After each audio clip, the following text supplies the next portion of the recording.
You know when you're recording. Hi, everyone. Welcome to Horticulture Corner, Peaceful Labyrinth. We're so happy to have you here tonight.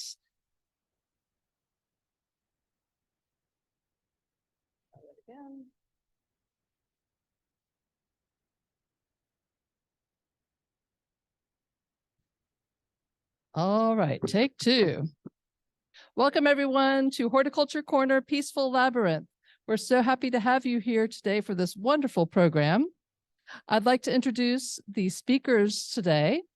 First, we have Hazel Clary, who will speak about the history of the park and Friends of the Labyrinth's plans for its renovation. Growing up in England, Hazel Clary moved to Geneva, Switzerland to join the International Air Transport Association. She came to the US to work at the British Embassy in Washington, D.C., and moved to Jacksonville in 1978. Hazel is active in the Riverside community, helping to create the first garden tour with RAP, and is a founding member of Friends of the Labyrinth. Ruth Thompson will talk about Labyrinth uses for mindfulness and health and well-being. Ruth is a fifth-generation Floridian from Jacksonville. She has lived abroad in the Bahamas, owning a floral business, and returned to Jacksonville in 2006. Presently, Ruth is a full-time beekeeper running her business, Bee Grateful Apiaries, with her daughter Zoe. She volunteers at desk and mentors beekeeping at the Christ the King School. Sarah Sharp will talk about children and youth using the Labyrinth and outreach to schools. Sarah brings many decades of teaching experience, a deep background in many historical topics and research, as well as a strong curiosity to her activities with Friends of the Labyrinth. She lived in Philadelphia for more than 30 years and taught history and global studies full-time at the high school level through 2016. She consulted on World Heritage City projects until late 2021. Sarah moved here to Jacksonville in early 2022, where her daughter and granddaughter live. Sharon Qualls will talk about experience of labyrinths in her travels. Sharon moved to and made her home in the beaches area of Jacksonville from Northern Illinois 19 years ago. Sharon has enjoyed a lifetime career in business ownership, a knack for startup projects, and the joy of volunteering on community projects. She shares her love and joy with her family of 2 children and 3 beautiful grandchildren and her many circles of friends. Now I'd like to bring up Hazel Clary, our first presenter for the evening. Please welcome Hazel. Thank you. Hello, I'm Hazel Clary, and I'm one of the founders of Friends of the Labyrinth. We're here this evening to let you know how sometimes it can be good to walk in circles.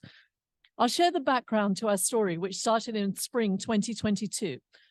Ruth and I were strolling by Peace Memorial Rose Garden, and we noted how it really wasn't used, and there was only 1 bench and 2 stone markers that were placed there by the American War Mothers.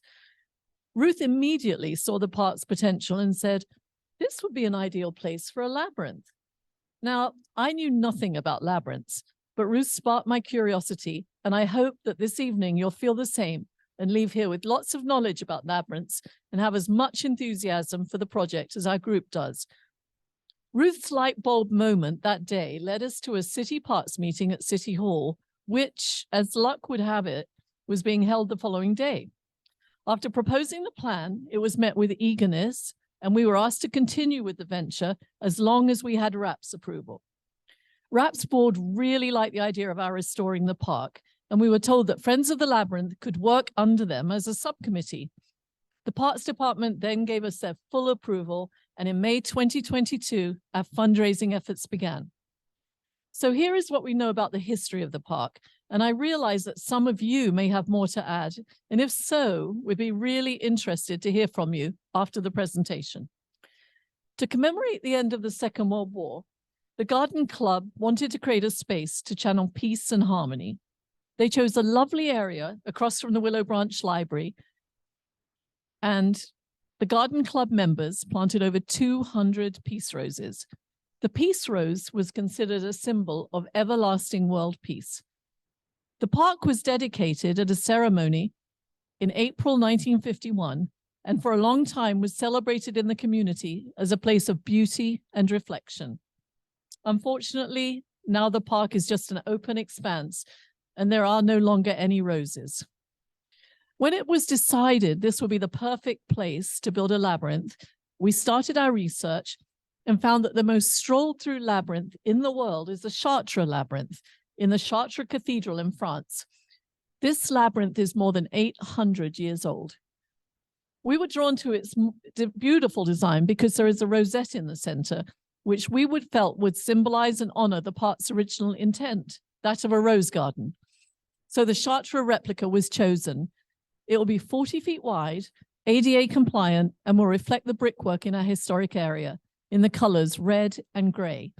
There will be 11 circuits. What is a circuit? It's a complete journey through the path from entrance to center.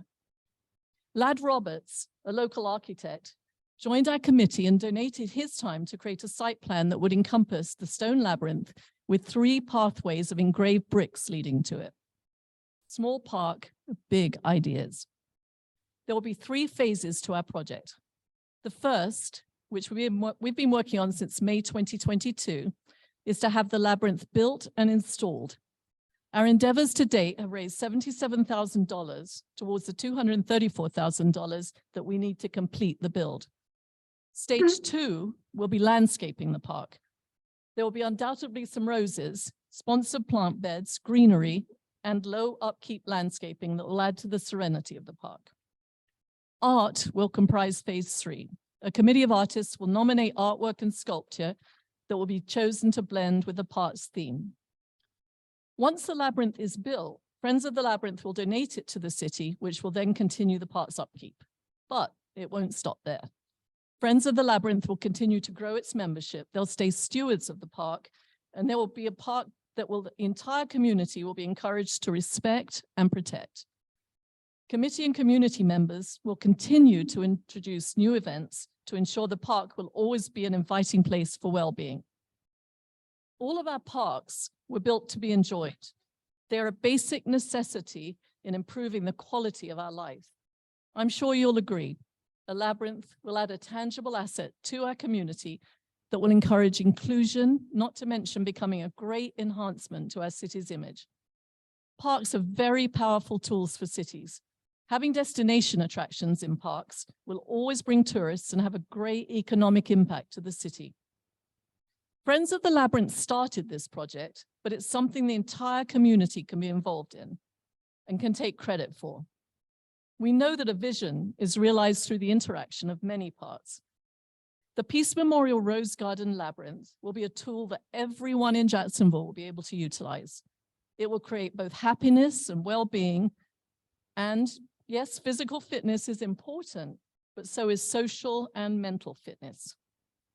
Friends of the Labyrinth and RAP feel the historical backdrop of Peace Memorial Rose Garden makes this a perfect spot to have an aesthetically pleasing feature.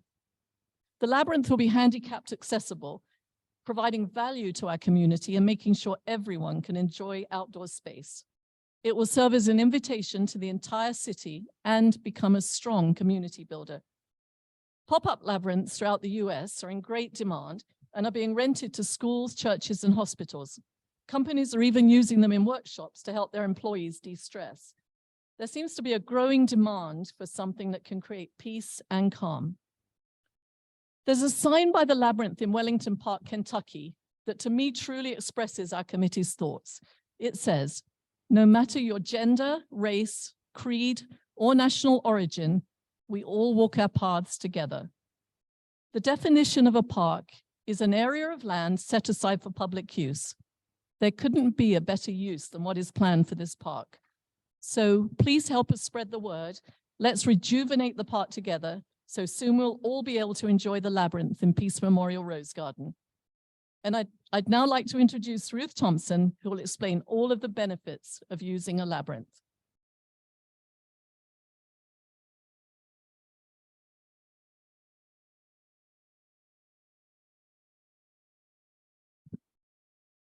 Good afternoon or good evening, everyone. I'm so happy to be here to share about the labyrinth that is coming to Peace Memorial Rose Garden. Is it moving?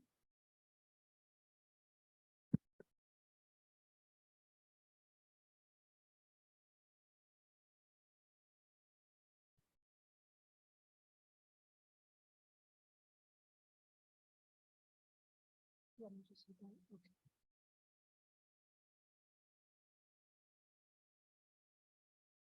I just wanted to, today is an anniversary of D-Day, and it's an appropriate day that we gather together to talk about the Labyrinth at Peace Memorial Rose Garden, which was dedicated after the war, after World War II.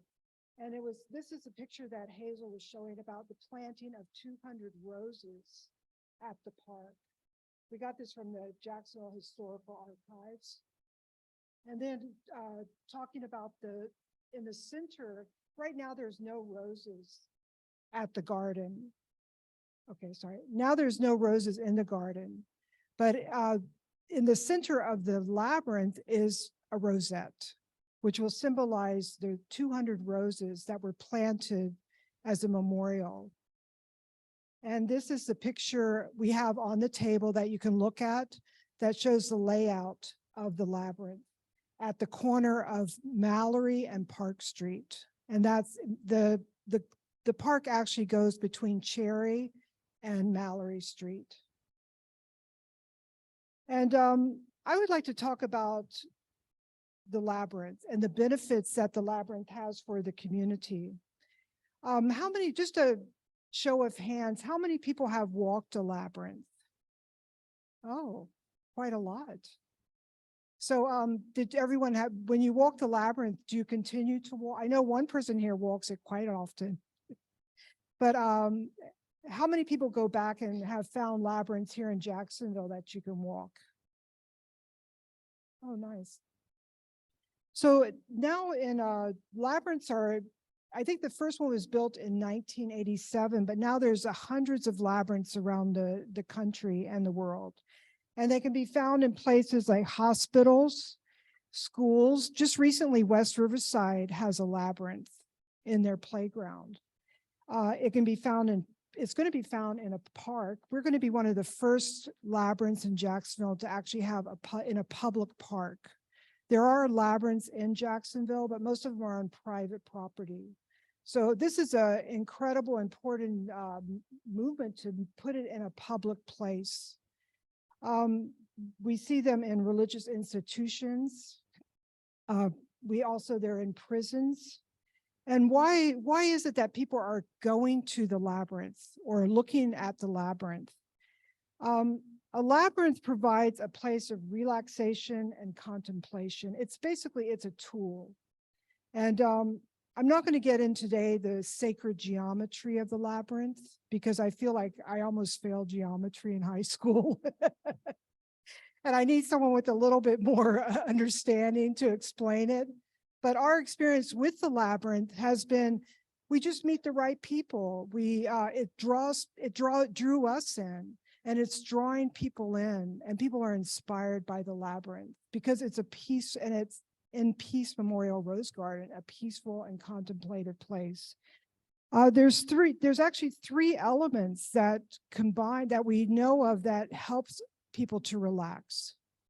And one of them is nature, walking, and meditation. And many of us, I don't know if anyone's ever tried meditation, but some people are like, oh, it's just so difficult. It's such a discipline to sit still like for 20 minutes, 10 minutes. But a walking meditation is very friendly and very accessible to a lot of people. Find a walking meditation that they can use the labyrinth to walk and meditate.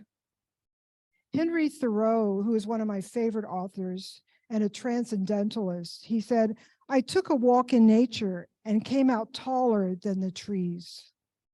Our brains relax. It's a proven fact that our brains relax when we're surrounded by nature.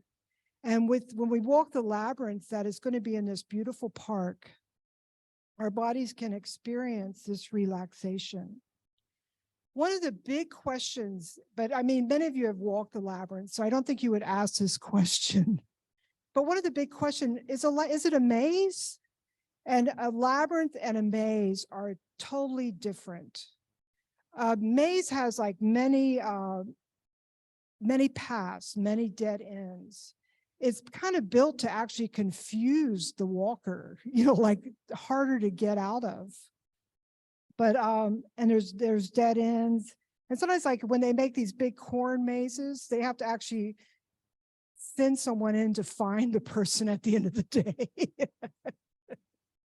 But the labyrinth is a unicursal path. And after the talk, please go back and you can walk the path. There's only one path. So it's like you're not thinking, you don't have to be thinking, oh, which way do I go? You just put one foot in front of the other. So it's like by walking and the walking, putting a foot in front of the other, and then we're going to talk about the breathing technique. You begin to relax the mind, and it's a way of meditation. And it's like when you walk the path, the labyrinth, sometimes it takes you close to the center, and then it takes you all it'll lead you to the center of the labyrinth. But before you get there, it takes you in many directions. It takes you close, then it takes you far away, then it takes you to another quadrant of the labyrinth. And eventually, if you keep walking, to the center of the labyrinth. So according to WebMD, which we all use when we're not feeling well, right? Like, what's wrong with me? It says the labyrinth has a calming effect, and it helps one to slow down. Basically, the labyrinth is a tool. It's a meditative tool. And walking the labyrinth creates a relaxation response. And this is one of the medical benefits of the labyrinth, or the health and wellness of the labyrinth, is that it reduces stress. It calms the mind. And instead of the fight and flight response that we sometimes, when we start feeling stress, the relaxation response has the opposite. It slows the breath, it slows the heart rate, it lowers blood pressure, and it creates calm in the midst of crisis. Is that correct, Dr. Iris? Okay. So this is why labyrinths are used in hospitals, healthcare facilities, prisons, and schools, because of the wellness benefit. And we know that Jacksonville is a medical destination.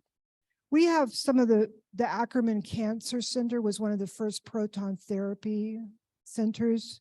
The UF Proton Therapy, Baptist Health, MD Anderson, Mayo, St. Vincent's, UF Health, Nemours, Wolfson's Memorial. These are just the main medical facilities. And many times when people go to a medical facility, they're faced with big decisions. They're faced with huge changes in life. Sometimes they have to make decisions about their life. And in walking the labyrinth, people can calm the mind.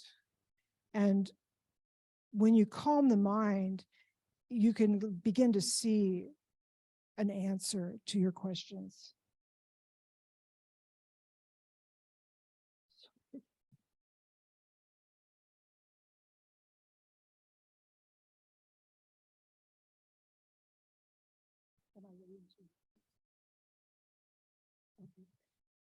So in this one of the benefits of the labyrinth is mindfulness. Does anyone practice mindfulness here?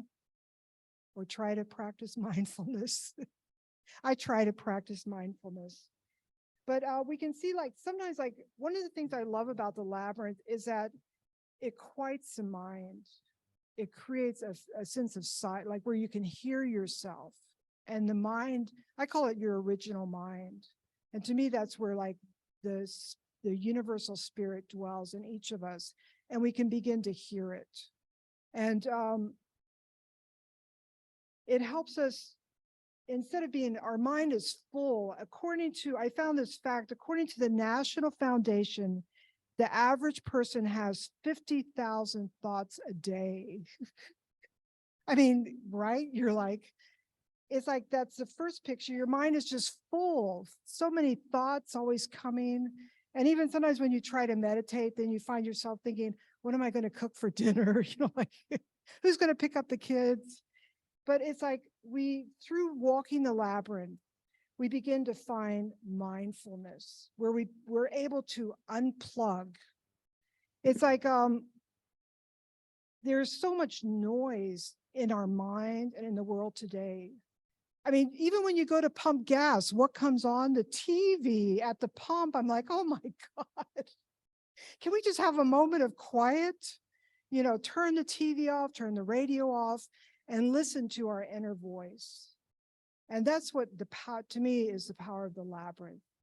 Being able to hear the inner voice when there's not so much noise. The labyrinth is a tool for meditation, a walking meditation. It helps us to quiet the mind. And any activity that allows the mind to slow down becomes a quiet meditation. It's a way to unplug and reconnect. So when your computer's not working or your phone freezes, what do? Turn it off. You unplug, and then you reboot it. So walking the labyrinth is like you enter and you begin to slow your mind down.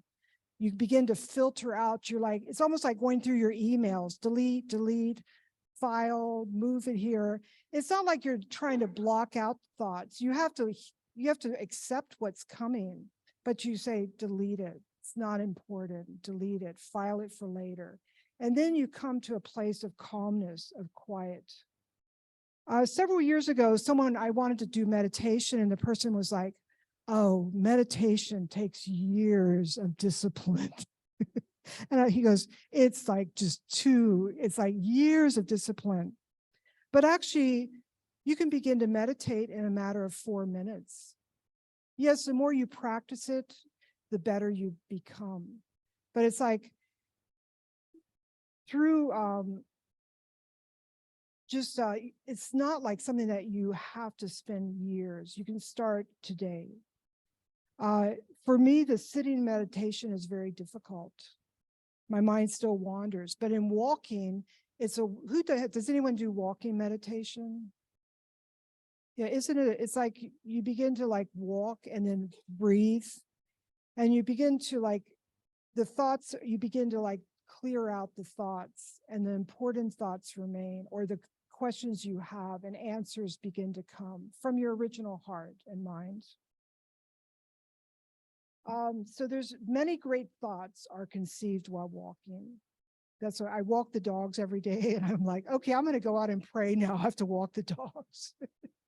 But it's relaxing. It's a walk, slows down the thought process. I become conscious of my breathing and allow the awareness to rest in my body. So now I would like everyone we're going to practice meditation. A very simple, it's called the box breathing. Is anyone familiar with box breathing? But it's a powerful but simple relaxation technique. It helps to clear the mind, relax the body, and improve focus. And it really, for me, sometimes I wake up in the morning and I think, oh, I start I have to do this, and I start to panic. And then I do the box breathing, and everything that's not important kind of leaves. And it gives me the focus of it's like sorting out my inbox, and then I relax and I'm able to accomplish. So the box breathing, it has 4 basic steps, each lasting 4 seconds. So I'm going to ask everyone to sit up straight in your chair, put both feet on the ground. Now here it says close your eyes. If you're not comfortable, you can just kind of look down and focus. So we're going to breathe. I'm going to tell you what we'll do first. We're going to breathe in for 4 seconds. We're going to hold the breath for 4 seconds. Then we're going to breathe out for 4 seconds. Hold the breath for 4 seconds, and then repeat it. So let's begin. Breathe in. Hold it. Breathe out.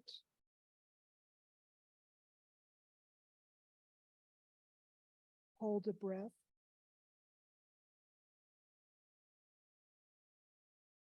Breathe in. Hold it. Breathe out. Hold your breath.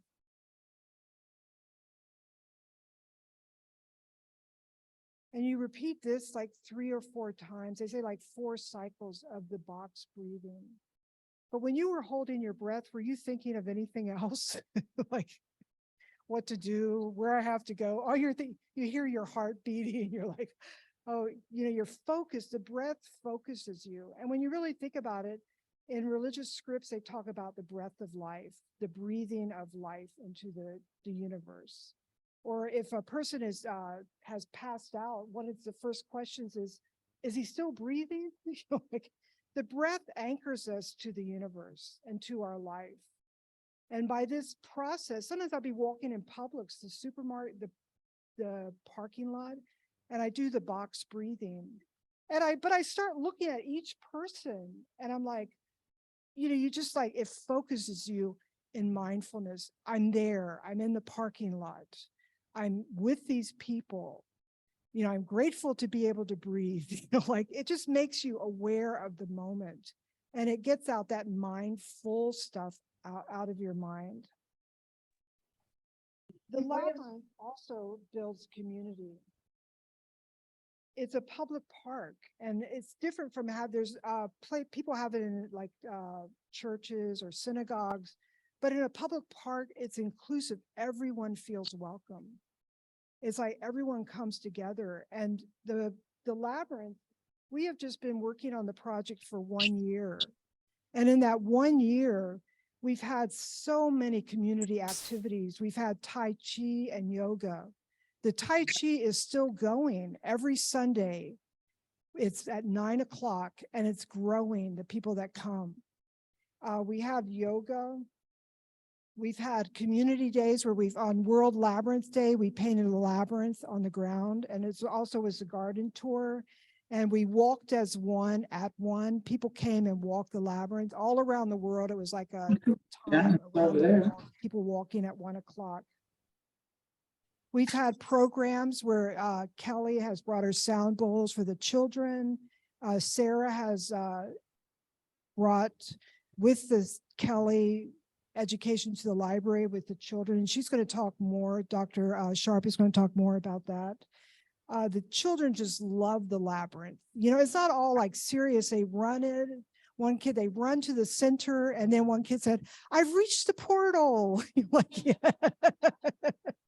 Yeah, like they're just so happy to be in the labyrinth. So it's like for meditation, but also for joy. It creates joy. And then during the Luminaria, we work with Riverside High School and the choral director with Riverside Sings. And we put out 300 Luminaria on and made a labyrinth. And it was so beautiful. And then we had the Riverside Chorus singing. It was just incredible. And so we're building our relationships with the high school and with our neighbors. And then just recently we had the garden tour. And so one of the parts of the garden tour, we had Sakura.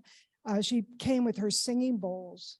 And all the people were walking the labyrinth. And then at some point, one person laid down to listen to the singing bowls. And another person came and laid down on the labyrinth. And it was just such a beautiful experience that day. And it's building community. And one of the reasons we were talking about, why is it that the labyrinth builds community? And one, because it's just inclusive. There's no judgment. You come, the labyrinth meets you where you are. And when people come, it's like there's a sacredness in the meditative space. And there's a sacredness in the Peace Rose Memorial Garden because it was dedicated in remembrance of world peace. You see the labyrinth? It encourages all to seek respect for everything, for all things. You don't want to go. So we bring ourselves to a place where we are vulnerable. So at that point, there's no division. Other than we're just all there. We're all humanity. We're all people in one family. The location of the labyrinth is an incredible community of Willow Branch Park. It has a library, the community gardens, and now the labyrinth will be there. So we have another slide. And does anyone recognize this place? Mrs. Kruger, Jean Kruger, invited us to walk her beautiful labyrinth. And this is some of our committee at her Labyrinth, and we were just so grateful for the experience. So the Labyrinth has brought us a new friend, and hopefully we're one of her friends with the Labyrinth. It just brings people together. And this is You're going to have to shave your legs for a couple before you go. It was just so beautiful. So the Labyrinth is listen to silence. It has so much to say, and we can find it within our own heart. So now I would like to invite up our next speaker, Dr. Sharp, to talk about the educational activities of the Labyrinth.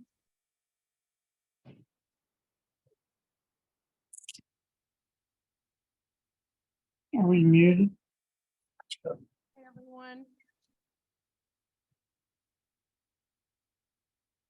Can you hear me all right? I'm a retired high school history teacher, so I'm used to yelling at people and telling them what to do. So hopefully you'll be able to hear me pretty well. I want to move us to a slightly different direction. You've heard the history, the present, and the future from Hazel. You've heard a lot about the mindfulness and the health activities and the health involvement from Ruth. And now I'm going to talk to you about this specific question. And this is the overarching question I'm going to be addressing, and I'm going to use 6 touch points to do that. One is the concept. The second is Jacksonville's parks and gardens. The third is the United Nations Sustainable Development Goals. The fourth is Jacksonville's sister cities and the countries that they're in. The fifth is Friends of the Labyrinth Canvas Labyrinth, which is out there. And the sixth is the educational resources that are available in print as well as online and are quite multidisciplinary. All have a global context, all have global dimensions, as well as local dimensions. Let me back up just a little bit. Before I retired for the second time and moved here about 1.5 years ago from Philadelphia, I was a high school history teacher for about 110 years. And then I went ahead and did this work working with the city of Philadelphia, as well as a small organization called Global Philadelphia Association. And Philadelphia is one of 2 World Heritage cities in the United States. The other one is San Antonio, which maybe Amy will get to visit at some point. But one of the things that I was able to do when I worked for Global Philadelphia was to always see the city in its best light. Always see what the city had to offer and encourage educators and others to find ways of using what Philadelphia had to offer. When I moved here to Jacksonville, that's what I saw also. That was the first thing that I learned about when Jacksonville became my home about 1.5 years ago. What Jacksonville offers already in the way of global connections, its use of parks, the green space initiatives, the Emerald Trail, the Jacksonville Arboretum, the Riverfront Park Conservancy, all of that is part of the use of the landscape and the green space that is part of this city. I'm sure that we can always keep that in mind, but I want to ask you to put that off to the side for just a second. And what we're going to do is move from Jacksonville way into the past and around the world. So that's where we're going right now. All right. This slide is from Val Camonica, Italy, and give or take through 3,500 before the Common Era. This, of course, is a labyrinth as part of the rock art that is part of this Alps region. Not sure of the purpose, not sure of the date. It's one of the World Heritage Sites, which you may be aware of. There's a really long list on the World Heritage Site facility that's part of the larger UNESCO website.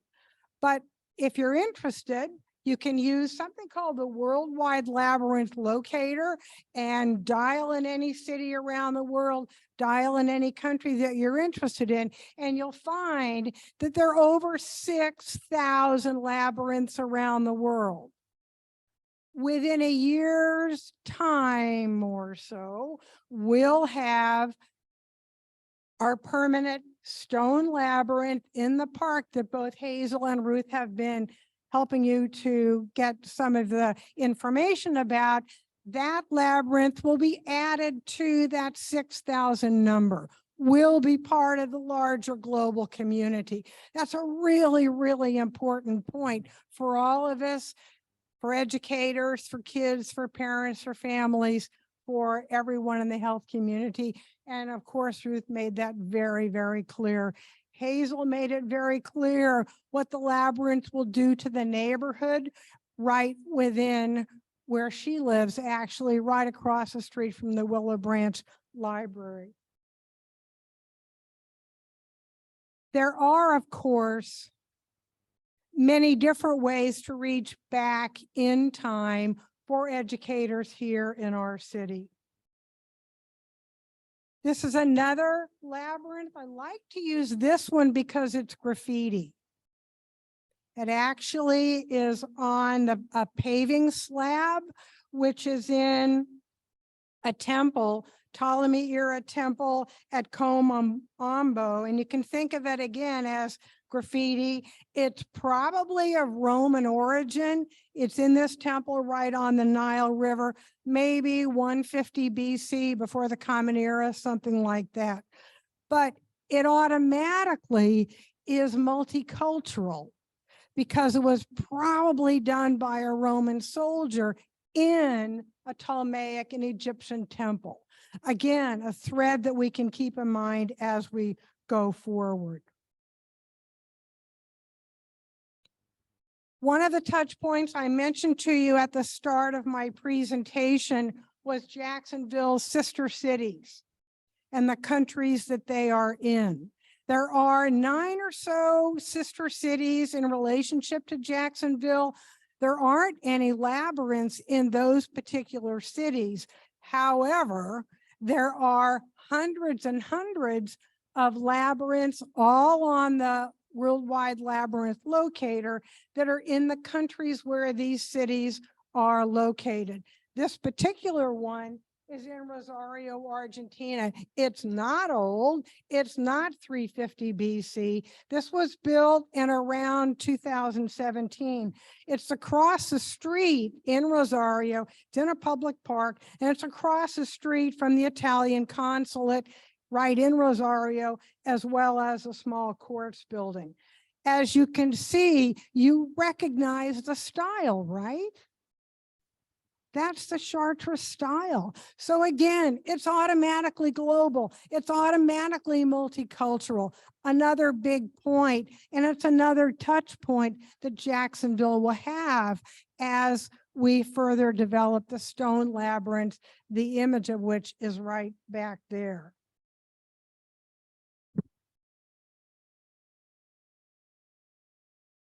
I'm not sure how many of you know what the UN's Sustainable Development Goals are, but there are 17 of these goals. They were adopted by the United Nations in 2015.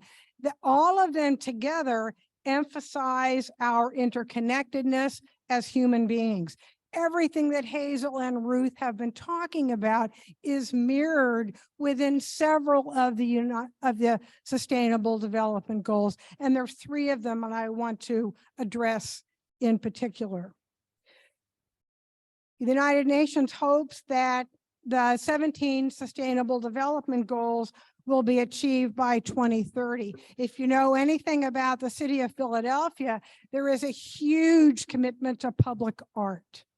There are now, I think, 7 or 8 new murals that have been added to buildings in the city of Philadelphia, all of which help to fulfill one or more of the United Nations Sustainable Development Goals. In September of this year, there will be a summit at the United Nations that will talk about how far along the world has gotten in achieving the Sustainable Development Goals. Obviously, that's a really big topic, and it will be one of some achievement, but also the understanding that there is so much more to go, so much more to do. Jacksonville will be able to we'll be able to point to numerous organizations and activities that support various sustainable development goals. I don't know if you've made that global connection before, but it's obvious to me in my new time here as a resident of Jacksonville. I'd like to focus on 3 different of the United Nations Sustainable Development Goals, number 3, number 11, and number 16. Number 3, to ensure healthy lives and promote well-being for all at all ages. You just heard Ruth give the fabulous description of how walking the labyrinth can help you personally fulfill that particular Sustainable Development Goal number 3. I was just reading about the Blue Zones project that the Garden Club is supporting. That's a clear acknowledgement of this Sustainable Development Goal and how the Garden Club is assisting the Blue Zones project in making everyone's lives here in Jacksonville healthier. Number 11, make cities and human settlements inclusive, safe, resilient, and sustainable. What we can do is focus on what we can do as residents of this city to enable all to be healthy, to enable all of us to be inclusive with each other. Number 16, promote peaceful and inclusive societies for sustainable development, provide access to justice for all, and build effective, accountable, and inclusive institutions at all levels. You heard Ruth and Hazel say the Labyrinth will be open to everyone. Really, really important point. And of course, it's permanent.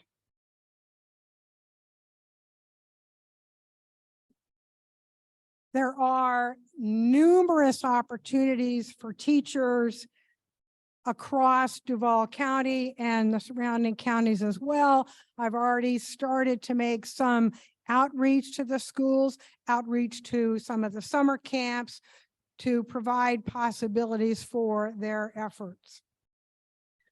The Willow Branch Library, which of course is directly across the street from the park, has been very hospitable in assisting me in pulling books from surrounding libraries to bring them in for the teacher events that we had. One more thing I'd like to do. I'd like you to make a note on your calendars about Thursday, June 22nd. On that day, I'll be hosting some teenagers from the green team at Groundwork Jacksonville at the park. We're going to walk the cloth labyrinth. If you keep us in mind on that day, that would be great. It's just 10 kids. That's a lot. I'd like to introduce Sharon Qualls.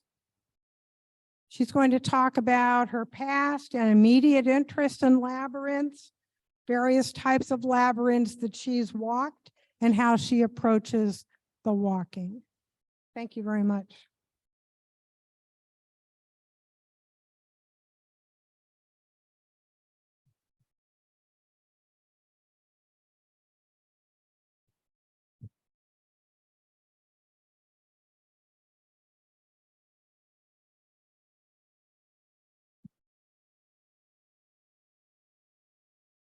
Can't do anything without my glasses, sorry.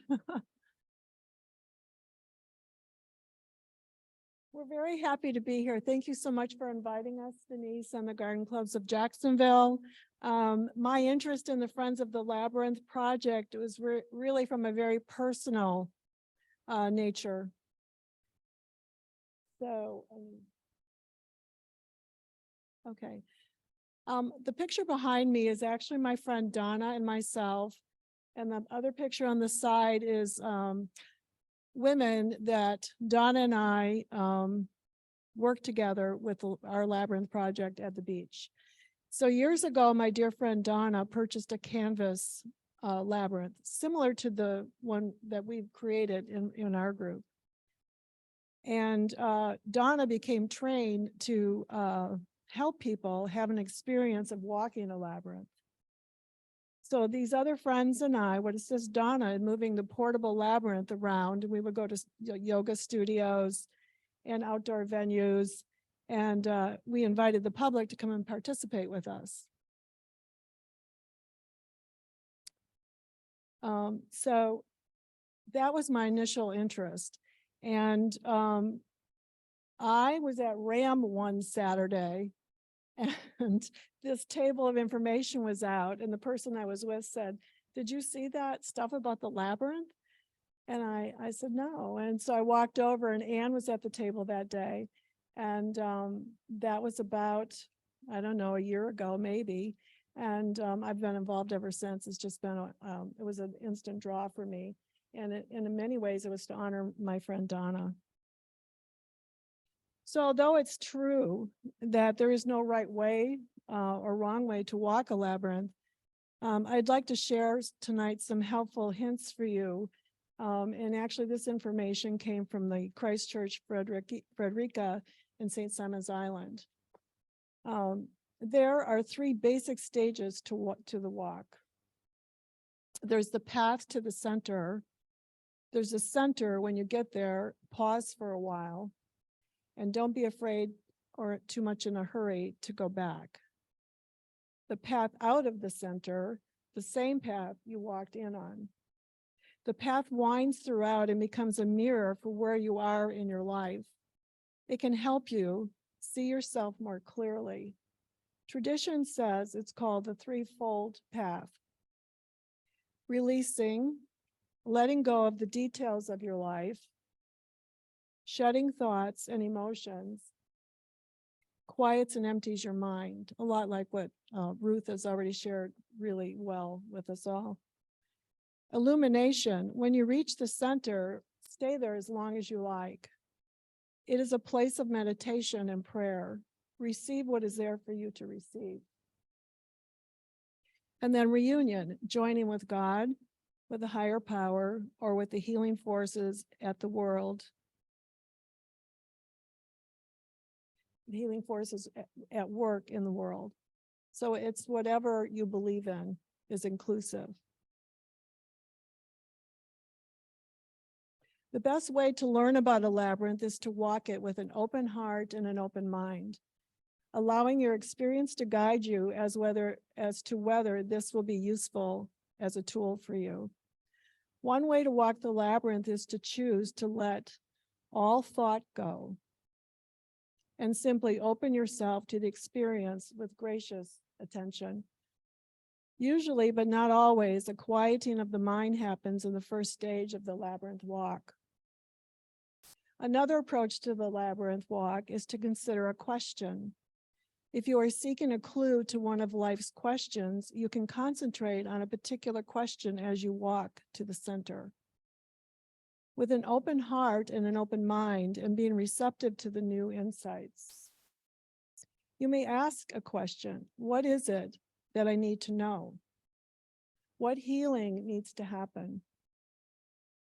If you are open to experience the walk as a metaphor, then anything that happens can serve as insight. There are many ways to describe a labyrinth. It is a path of prayer, it's a walking meditation, a crucible of change, a watering hole for the spirit, and a mirror of the soul. The rediscovery of the ancient labyrinth has provided us with a spiritual resource, a walking meditation that for many will transcend the limits of still meditation. The spiritual hearing process has been very real for me. I began searching out labyrinths through my travel destinations by using the World Labyrinth Locator that Sarah mentioned earlier. I would like to share with you a few that I found on my travel destinations. So this is Abiquiu, New Mexico, and the site is the Georgia O'Keeffe Ghost Ranch Retreat Center. An afternoon of hiking the rock pass, I found my way to the stone and dirt labyrinth located at this gorgeous setting with a backdrop of the colored mountains. As is often the case, there was no one there but me. I remember being joyful and happy. I was sort of celebrating myself for the courage and stamina to have conquered my fear of climbing the difficult mountain rocks up and back out.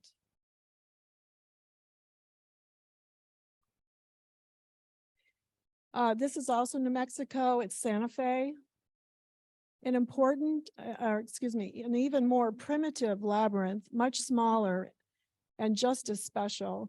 My backpack reminds me that the labyrinth is a journey of sorts, releasing and letting go of the details of my life.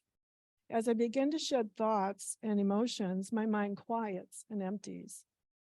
I usually bring a journal and spend time in contemplation, writing any insights from my experience of the journey in and back out of the labyrinth. This is Rhinebeck, New York. This labyrinth was on a private property in Linwood Spiritual Center. I called ahead and got permission to use the labyrinth. It was on a gorgeous property next to the Hudson River. It was my birthday, and walking the labyrinth was one of the things I wanted to do to celebrate myself. There was a soft rain that day and no one else was there.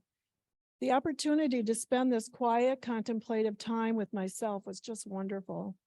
This particular journey, I entered the labyrinth with a big life question. On this path, I made a big life decision. And when arriving back home to Jacksonville, I acted on my answer.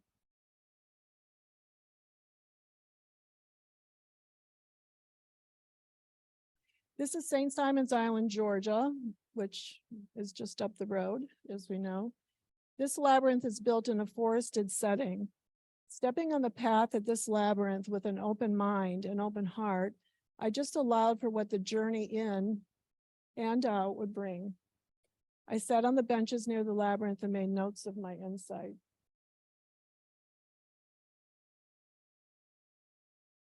And this is Chartres Cathedral in France. I am excited to experience my upcoming visit. I haven't been there yet, to Chartres Cathedral, France. I'm going in October of this year. This labyrinth was built in the 13th century. It is a symbol for pilgrims who walk the labyrinth as part of their spiritual pilgrimage. The Chartres labyrinth is an 11-circuit labyrinth with a rosette in the center. We at the Friends of the Labyrinth are modeling our build at Rose Memorial Peace Park after Chartres Cathedral Labyrinth. I look forward to the completion of Friends of the Labyrinth project, when our community can experience walking the path to the Rosette Center and back out again, and the healing process made available to them for their journey. Thank you.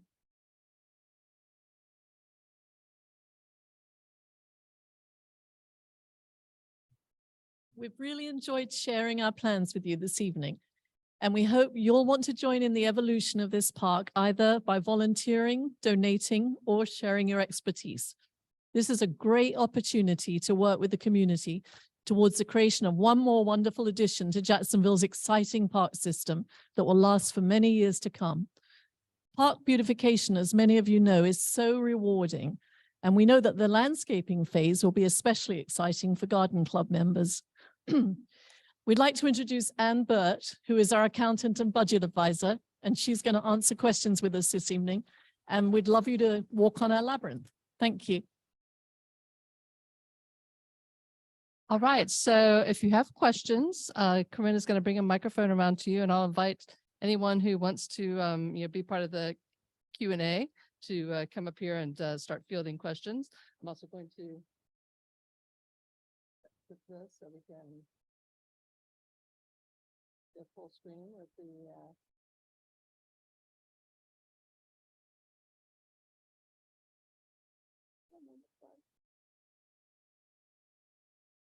there we go.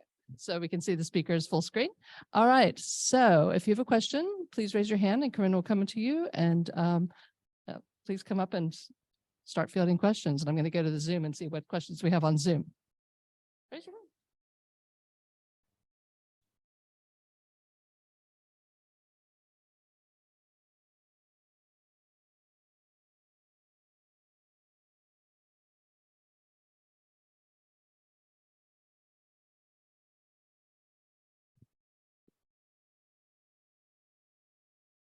I was just wondering if this project is something that you could apply for a grant somewhere to get some money. I mean, you're going to need some money. So have you looked at places to apply for grants? You need to go up to the microphone. There you go. Presently, we have received a few grants. With the Dolores Bar Weaver Legacy Fund, they have given us $25,000 upon completion. What other grants?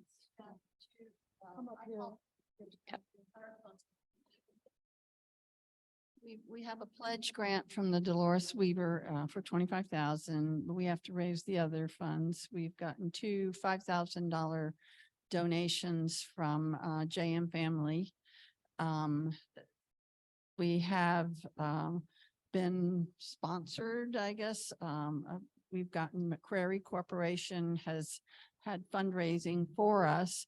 So yes, we have had those types of donation pledges. Grants as far as the smaller grants, like I think the city has $5,000 grants and all.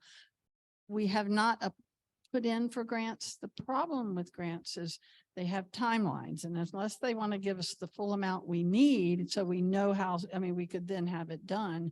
We have to, I mean, if they want to give us 25,000, that's wonderful. But if we have to have it in the ground in a year, I don't know that we have. I can tell you what we have in total funds received today. 85,378 is what is in the bank right now. We have had some expenses, but we have 85,000 towards getting the design build done. That's fantastic. How can people donate individually? How can people donate individually? Oh, that's easy. We can take donations on our website, or actually you could, if you are not, we get Square donations. You can give a donation to our committee by giving it to me or giving it to RAP. Their office is open. You could drop a donation.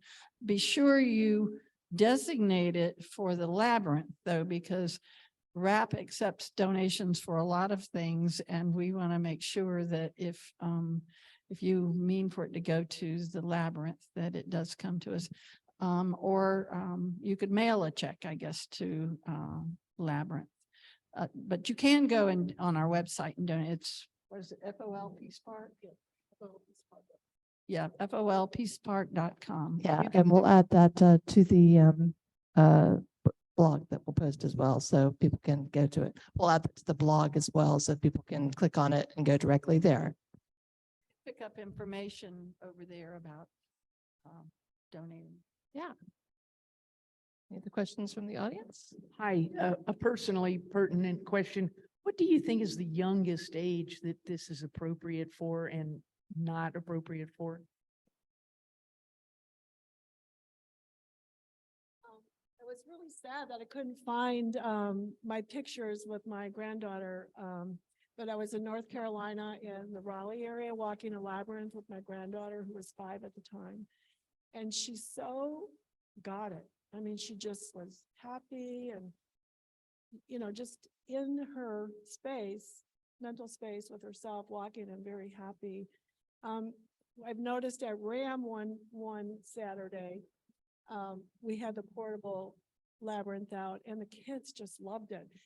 Now if we had an opportunity to kind of talk to them a little bit beforehand, they actually walked it. If we didn't, some of them ran it, you know. So, but I think if you have an opportunity to kind of explain it a little bit, they really get it. Can you briefly explain how you get those little ones involved? What do you tell them? Just invite them. I just invited my granddaughter to go with me. She didn't know where she was going or why. And I kind of explained my process with it, and she was happy to see what that was for her. I don't know if that's answering your question, though.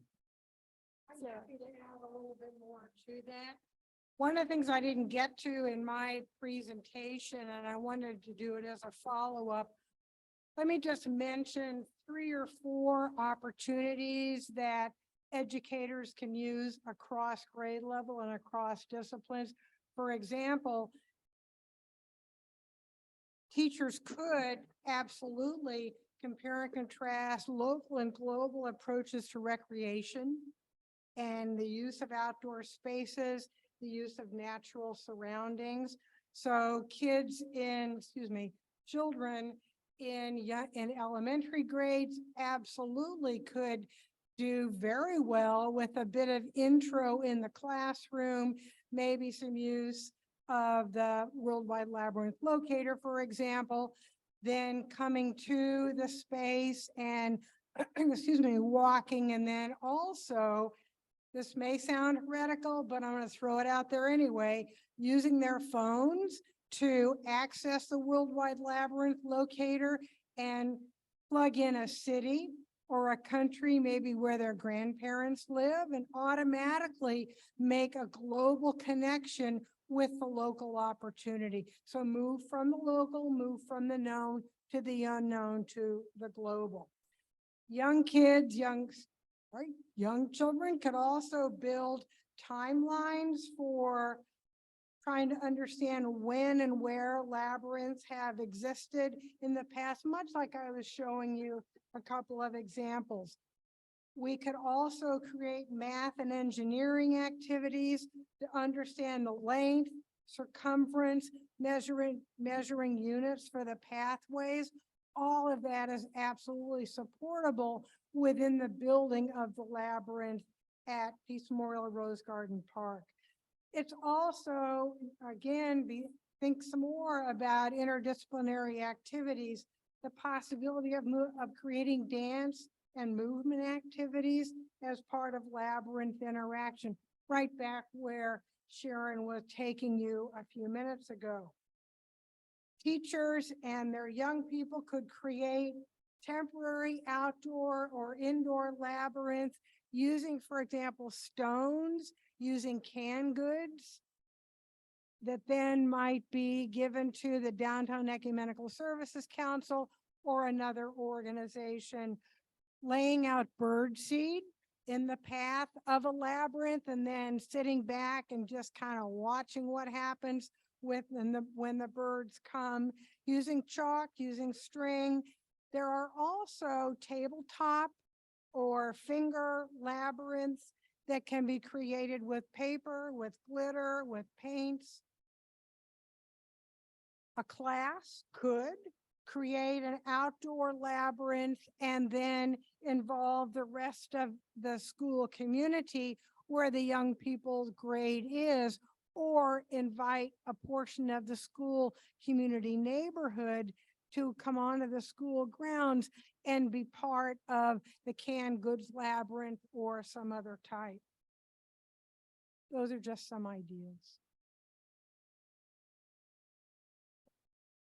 I was going to say a couple of things, but boy, she covered it. Just question, what's the full budget? What is the total budget that this is going to, I'm sorry, I'm a little hoarse.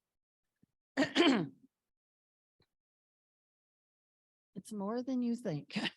It always is. I've been involved with Labyrinth projects before, so I apologize. I was late because I got tied up in something in Arlington. So I don't know exactly what you're building exactly and what the materials are, but no, I know they can be expensive. It is. We have 3 phases.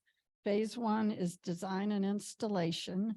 And there is a discrepancy in what's printed because the people we have reached out to give us our base quote that, you know, I mean, we might find another vendor to do it. But this minute is 246,610 for phase 1.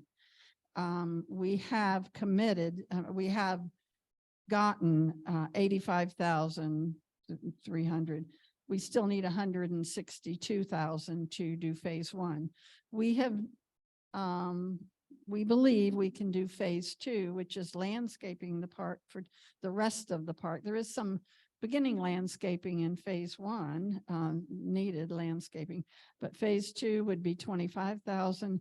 The art and installation of the art would be 30,000. So at first we were thinking 294,000, but with the vendor giving us a revised quote, but I mean, we don't have a commitment to them. We're going to be shopping, I guess is the word, but those are our numbers. Okay. Phase 1, we don't need to do phase 2 or 3 until we do 1. So we're only focused on 1. Okay. I would just like to add, today we met with Councilperson Randy DeFore and the Parks Department, Mr. Daryl Joseph. And Mr. Daryl Joseph has encouraged us to apply for the neighborhood grant. And he's going to send that information to us. And he's also said the city, although they can't give us money, they don't have the budget at this time, they will do in-kind donations in the construction of the pathways. And we also have we have another company that is talking about an in-kind donation of like a concrete pour. So we're continuing on.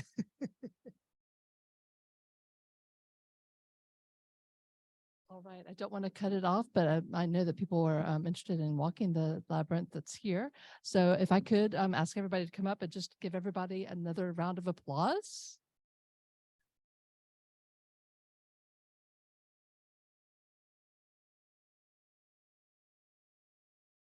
And then I just wanted to remind everybody that the website is folpeacepark.com. And we also have a survey we'd like you to take. So if you wouldn't mind, before you leave today, please use your phone to scan the QR code.